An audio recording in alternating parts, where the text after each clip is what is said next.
Hai. Halo. Halo semuanya. Halo semuanya. Halo. Aku Nadia. Kenalin, nama aku Sanchika Fadila Herva. Nama aku Andini Febrianti. Nama aku Sabrina Nurhaliza Dewi. Nama aku Rani Saira dari Universitas Pendidikan Indonesia. Pamerin dong ametnya. Amet Amet baru guys. Amet baru nih.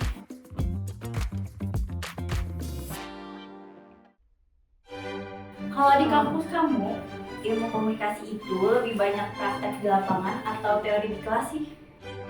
Banyaknya teori, banyak banget sampai kita tuh kadang sering nulis-nulis artikel kayak gitu dari semester 1 sampai semester 4 tuh masih nulis artikel. Pas ini aja sih kayaknya penjurusan baru udah ini ya.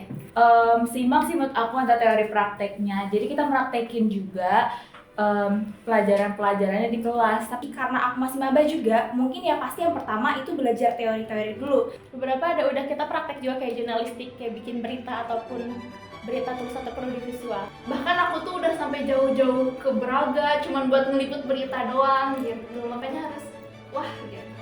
Kalau di kelas kamu, presentasi itu bikin deg-degan atau malah jadi ajang pamer skill public speaking? Tergantung dosennya ya, tapi kalau aku bukan orang yang ajang pamer public speaking sih. Mungkin teman-teman yang lain kayak gitu, cuman beda-beda kan ya.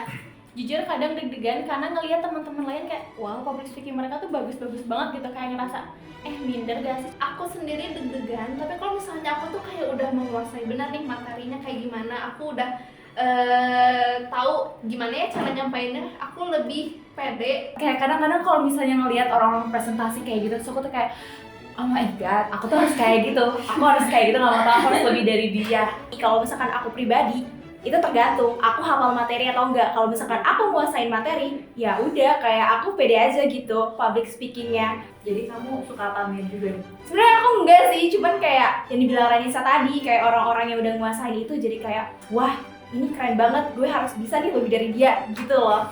paper, Matkul apa sih? teori komunikasi. Sebenarnya nggak ada yang salah sama si teori komunikasi ini, cuman dosennya dosennya sangat amat ambisius ya, jadi kayak wow gitu. Spill dong kak dosennya.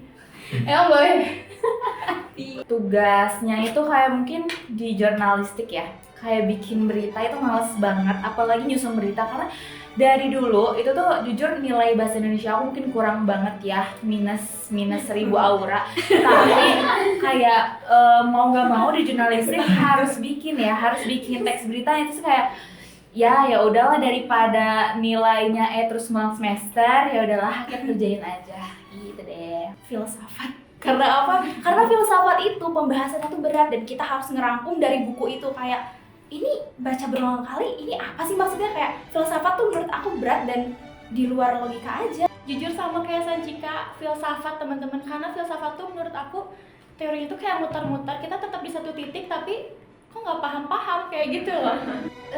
Jujur esai, cara bikin esai gimana, terus ngebaca artikel tuh aku masih pusing ngebacanya gimana, apalagi kalau artikel sekarang kan banyaknya bahasa Inggris ya, jadi lebih susah aja. Sejauh ini, apa hal favorit selama berkuliah? Favorit teman-temannya mungkin ya, karena nggak salah pilih temen jadi kayak ya asik aja gitu, kuliahnya jadi semangat. Hal yang paling favorit ya, mungkin public speaking yang paling ditunggu-tunggu. Apalagi kayak misalkan ngeliput. Nah itu tuh kayak asik aja gitu loh teman-teman, kayak fun di lapangan gitu, ngeliput terus ngisi voice over, itu kayak asik aja menurut aku. Jujur teman-teman yang suportif. Pertama pastinya temen, karena kalau misalnya kita lagi ngedown atau enggak lagi capek banget sama tugas kuliah, kita tuh kayak ngerasa ada yang ngerangkul. Aku yang asalnya kayaknya harusnya aku nggak kayak gini, tapi pas ngedenger ada orang lain juga kayak gitu, berarti aku nggak sendiri, aku ada di fase yang sama teman aku gitu. Di perkuliahan makanannya sih enak-enak. Contohnya Cimol Bojot AA. Ya, di mana-mana juga ada. ada. Oh iya. Bernadia benar ya. Apa Dia tuh? suka Cimol Bojot AA. Matkul favoritnya apa sih dan kenapa? Humas mungkin ya, di humas seru, cuman emang sedikit sibuk. ada proyekan sama ya tugas-tugasnya proyekan terus kelompok. Jurnalistik dan penyiaran. Kenapa? Karena ya aku suka aja gitu kayak sesuatu yang berbau penyiaran. Matkul jurnalistik dan penyiaran. Even aku kurang suka buat ngomong di depan, tapi aku orangnya suka banget nulis. Aku senang banget buat nulis berita. Untuk sejauh ini sih mungkin humas ya, karena humas yang lebih better dibandingkan yang lain gitu. Dan dia juga humas tuh nyantai gitu sih pelajarannya. Ya nggak? Nyantai nggak? Iya. Apa yang bikin kamu bangga jadi mahasiswa ilmu komunikasi? Bangga karena ilmu komunikasi itu udah jurusan yang aku pengen banget dari SMA. Jadi kayak pas masuk tuh, wow, aku bisa gitu masuk UPI lagi. Yang aku bangga tuh pastinya karena ilmu komunikasi itu jurusan yang paling ketat, nomor 1 di UPI. Itu tuh yang buat aku bangga banget sebagai ilmu komunikasi. Bangga banget dong. Nah, menurut aku yang bikin bangga itu karena ilmu komunikasi ini merupakan jurusan terketat di UPI. Nah, kemarin pas aku SNBT ya kayak pendaftarnya banyak banget dan daya tampungnya itu sedikit. Ketika aku lulus ya kayak ngerasa bangga aja bisa ngalahin beribu-ribu orang. Lama banget. Aku ngedengar juga nih dari ketua prodinya kalau misalnya yang daftar jurusan ilmu komunikasi lewat SNBT itu ada 4.000 lebih. Dan aku termasuk ke salah satunya yang masuk gitu. Wah, Seneng banget.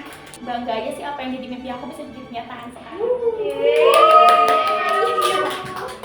Kalau menurut kamu, yang ngebedain jurusan ilmu komunikasi di kampus kamu sama kampus lainnya apa sih? Mungkin ya yang tadi udah disebutin, kalau misalkan di UPI tuh dari semester 1 sampai semester 4 tuh lebih banyak teori gitu. Sedangkan kalau aku lihat di teman-teman yang lain, di ikom-ikom yang lain, mereka udah mulai banyak prakteknya daripada teori. Mungkin karena UPI adalah universitas negeri juga ya, jadi aku lebih memilih ya udah di Ilkom UPI. Dan yang orang-orang bilang juga Ilkom UPI tuh nggak kalah bagus sama univ-univ top lainnya, dan jadi Ilkom di UPI tuh ya bagus, jadi ya aku memilih UPI dong, pastinya bagus. Karena sebelumnya itu aku udah sempat search di mana sih ilmu komunikasi yang bagus ini, dan juga ternyata UPI ini itu ilmu komunikasinya itu akreditasinya A, jadi makanya aku milih ilmu komunikasi UPI. Yang pertama karena dekat sama rumah, karena orang tua tuh nggak mau yang jauh-jauh kali ya, nggak terlalu diizinin juga. Sebenarnya pengen ke universitas lain, cuman qadarullah rezekinya di UPI sih. Karena ilmu komunikasi di UPI itu kan yang pertama tadi ketat banget ya. Terus fun fact-nya ternyata ilmu komunikasi di UPI itu dapat akreditasi A juga. Gak enaknya jadi anak ilmu komunikasi apa sih? Gak enaknya kalau misalkan mood lagi turun banget gitu ya, lagi males di kelas, lagi males public speaking, terus tiba-tiba harus presentasi, harus banyak ngobrol sama orang lain, harus banyak tugas yang mengharuskan berinteraksi dengan orang lain kayak gitu. Oh, gak enaknya itu saat kita mentok pikiran kita tuh, kita lagi nggak punya ide, ataupun kita tuh lagi nggak punya ide konten, ataupun kita tuh nggak bisa nge-explore sesuatu. Kadang kita juga bakal ketinggalan ya, apalagi persaingannya di kelas itu banyak banget. Nah terus orang-orang tuh suka bilang, anak ilmu komunikasi, wah pasti ngomong doang, coba dong sini ngomong kalau bisa. Ya lagi bisa sih kalau ngomong, tapi ya gitu, kalian harus tahu guys, kalau misalkan ilmu komunikasi itu juga pusing, harus ngeliput, nyusun berita, dan itu nggak mudah teman-teman. Kita dituntut kayak kalau lagi di lingkungan rumah gitu ya, kayak kamu kan anak komunikasi harusnya bisa dong jadi MC, atau langsung dituntut kayak MC sebuah acara yang mungkin kita tuh belum ada pengalaman di situ gitu loh. Jadi banyak tuntutan yang kayak ilmu komunikasi harus juga public speaking di semua tempat kayak gitu. Next adalah pertanyaan yes or no. Yes or no, kuliah di UPI itu sering dikira calon guru. Iya, kenapa? karena semuanya kayak jurusannya pendidikan kan, terus kayak kalau misalkan ditanya kuliah di mana, kuliah di UPI, oh iya mau jadi guru ya, oh enggak aku ilmu komunikasi gitu, enggak jadi guru gitu. Yes, iya banget guys. Di UPI itu benar-benar sering banget dikira guru. Kayak aku tuh ngupload di Instagram di UPI gitu, di UPI. Kamu mau jadi guru ya? Hey, hello. Aku itu, nih, aku langsung ngejelasin kayak, aku tuh lulusannya tuh SIKOM ya, bukan SPD. Ya, inget-inget ya, SIKOM bukan SPD, jadi aku nggak jadi guru guys. Aku jadi SIKOM. Yes, ini udah pasti. Dan semua anak UPI aku yakin pasti ngalamin ini. Big yes.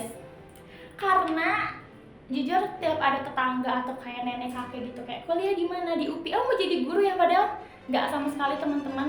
Mungkin emang pandangan orang tuh tentang UPI adalah pendidikan gitu ya. Cuma kalau kita selami lebih jauh tuh enggak. Sekarang udah banyak banget jurusan-jurusan UPI yang non pendidikan. Salah satunya adalah ilmu komunikasi. Yes banget, real. Karena fun fact-nya tetangga aku waktu aku baru masuk kan, tetangga aku nanya, aku kan orang Sunda ya, Neng Neng kuliahnya di mana? Terus aku teh ngejawab, aku kuliah di UPI. Oh, mau jadi guru ya di sana gedenya. Wah, ini mah calon guru lagi. Aku tuh kayak karena itu yang nanyanya ibu-ibu, jadi aku iya gitu. Iya, males banget kayaknya. Udahlah. Yes or no? UPI itu kepanjangan dari Universitas Pesantren Indonesia. Iya banget tuh. Pada pakai kerudung.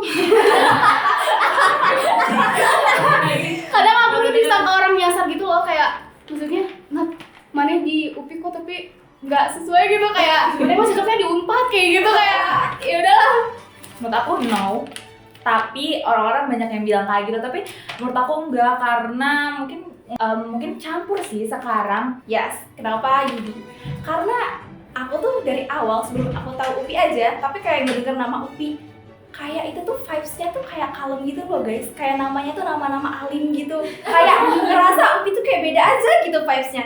Dan ternyata ketika aku di situ, aku juga ngerasa lingkungannya tuh kayak beda. Maksudnya dari univ lain tuh kayak apa ya, kayak UPI tuh vibes-nya beda aja, kayak anak-anak itu lebih alim gitu. Jadi aku yes. Menurut aku no. Karena kalau mungkin buat beberapa prodi tuh iya ya, kayak FIP mungkin harus pakai role kayak gitu. Cuma buat di jurusan aku sendiri tuh enggak sih. Kayak kita bebas dan aku nggak ngerasa kalau UPI tuh pesantren. Yes, lagi-lagi yes, karena apalagi di UPI itu kan ada tutorial kita ngetes ngaji, sholatnya kayak gitu.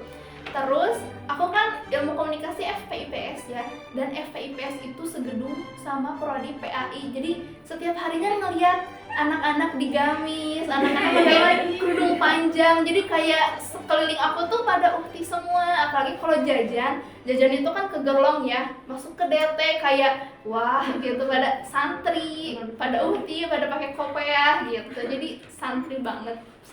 Yes or no? Kuliah di UPI itu harus pakai outfit formal. No. Kalau di ikom ya, soalnya selama aku kuliah nggak selalu pakai outfit formal sih, aku sering kaosan. Temen-temen aku juga banyak yang sering kaosan, pakai sweater dan lain-lain, kayak ini nyantai aja. No, itu big no banget. Apalagi di ilmu komunikasi itu benar-benar santai banget, santai. Kamu mau pakai kaos juga atau pakai celana olahraga pun tuh dibolehin banget di ilmu komunikasi. Yang lain juga No, karena kita sebagai anak ilmu komunikasi juga dibebasin pakai kaos, jeans, dan sebagainya. Terus kayak misalkan kita mau warnain rambut sampai warna merah terang juga gak masalah.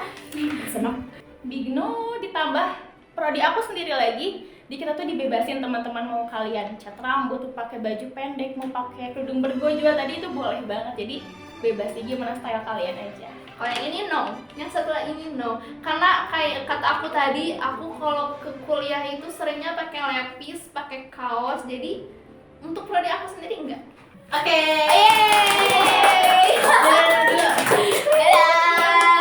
dadah guys, sampai jumpa lagi. Dadah!